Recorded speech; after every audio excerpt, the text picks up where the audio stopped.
তো পুরা নাস্তিক মার্কা কথাবার্তা, এগুলা ইসলাম তো আল্লাহ সে মুসলমানের মধ্যে কাতারেই নাই।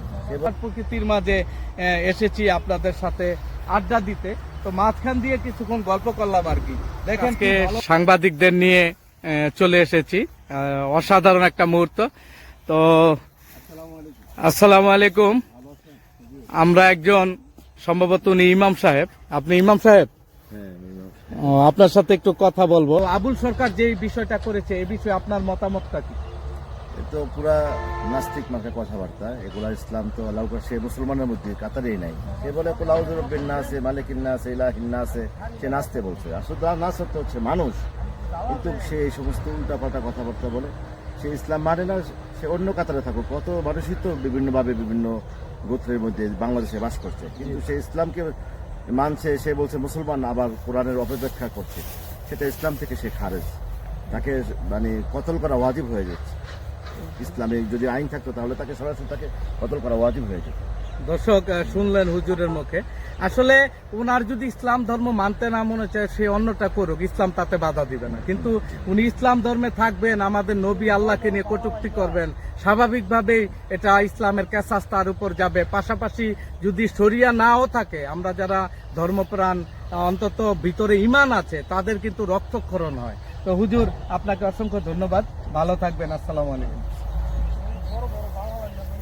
দর্শক শুনছিলেন একজন ইমামের মুখে।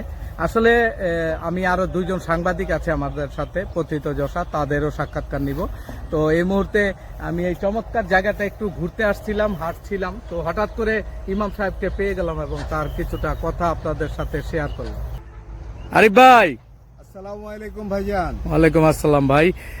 ভাই, এই হুজুরের সাথে কথা বলছিলাম আজকে যে আবুল সরকারের নিয়ে। আপনি একজন সাংবাদিক মানুষ, আপনার মতামত কি? আপনার কাছে কি মনে হয় যে আবুল সরকার কাজটা কি ঠিক করেছে?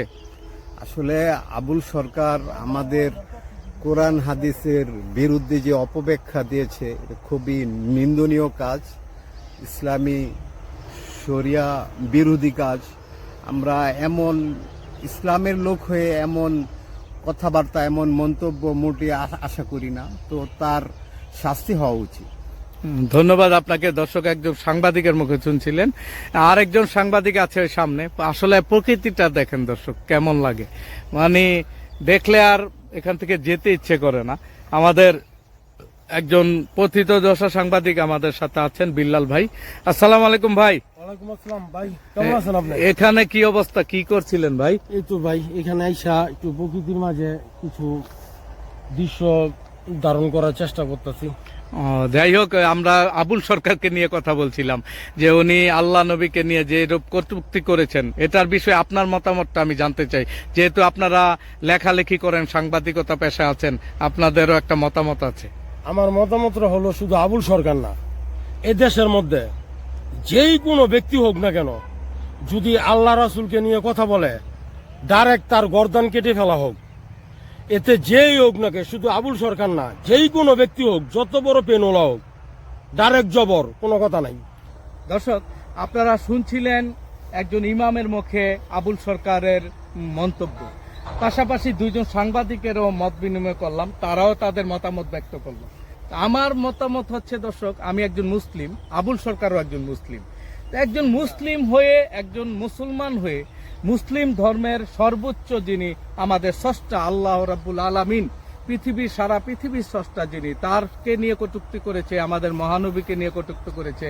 সূরা নাস, একটা কোরআনের সূরাকে নিয়ে ব্যঙ্গাত্ম করা মানে আল্লাহকে নিয়ে ব্যঙ্গাত্ম করার সমান। তো দর্শক, আমি আপনাদেরকে বলছি যে আপনি যদি ইসলাম ধর্ম ভালো না লাগে আপনি করবেন না, সেটা তো আর ইসলাম আপনাকে বাধা দেয় না যে আমাদের ধর্ম আপনাকে করতেই হবে। সেটা আপনার ব্যক্তিগত ব্যাপার। গুনাহ হলে, ভুল ত্রুটি হলে সেটা আল্লাহ পাক দেখবে।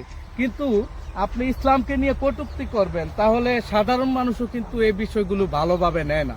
ধরেন আমাদের বাংলাদেশ, আমরা এখানে সম্প্রীতির দেশ, আমরা হিন্দু, বৌদ্ধ, খ্রিস্টান যত ধর্মের লোক আছে সবাই মিলেমিশে থাকি।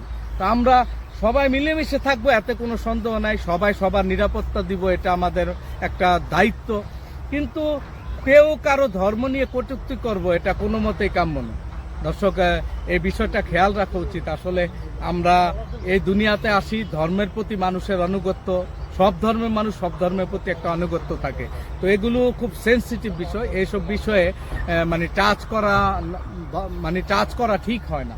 আরেকটা বিষয় হচ্ছে দর্শক, আপনারা জানেন যে আমাদের দেশে মব সন্ত্রাস, যেগুলো মব করে ভাঙচুর, হত্যা, রাহাজানি এগুলো হয়, এগুলো একবারে মানে সর্বোচ্চ লেভেলের শাস্তি হওয়া উচিত। এগুলো আপনি যদি দোষী হন, আপনাকে সর্বোচ্চ আইনের আওতায় আনতে হবে এবং আইনের আওতায় এনেই বিচার করতে হবে, এতে কোনো সন্দেহ নেই। আজকে আমার ক্ষমতা আছে, আমি আইন হাতে তুলে নিলাম, কালকে আরেকজন আইন হাতে তুলে নিবে, এভাবে কিন্তু একটা সমাজ এবং রাষ্ট্র, একটা দেশ একবার ধ্বংস হয়ে যাবে। তো দর্শক ভালো থাকবেন। এই চমৎকার প্রকৃতির মাঝে এসেছি আপনাদের সাথে আড্ডা দিতে, তো মাঝখান দিয়ে কিছুক্ষণ গল্প করলাম আর কি। দেখেন কি ভালো লাগছে পরিবেশটা।